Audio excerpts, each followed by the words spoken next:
Hello and welcome to today's episode of EarthSci Show. I'm your host, Mrs. Ostrov, and today we are discussing plate boundaries. Have you ever wondered why earthquakes happen or how continents move around over long periods of time?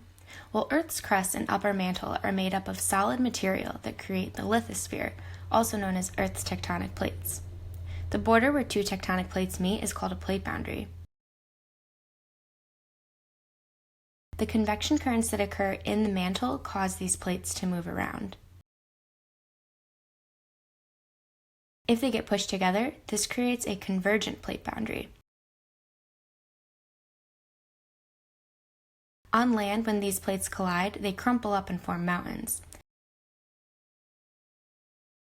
An example of this is the Indian plate colliding into the Eurasian plate, creating the Himalayan mountains.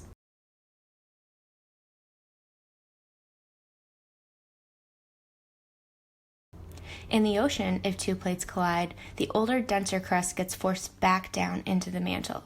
This is called subduction. As the older crust is pulled down into the mantle, molten magma gets pushed up through the crust, and this is how volcanoes are formed. On the other hand, when tectonic plates are pulled apart, this creates a divergent plate boundary. On continental crust, the tectonic plates will separate and create a rift valley, and eventually the continents break apart and the ocean fills in. This is responsible for the formation of the Great Rift Valley in East Africa. If a divergent plate boundary is in the ocean, magma will rise up between these diverging plates, forming a mid-ocean ridge and expand the ocean.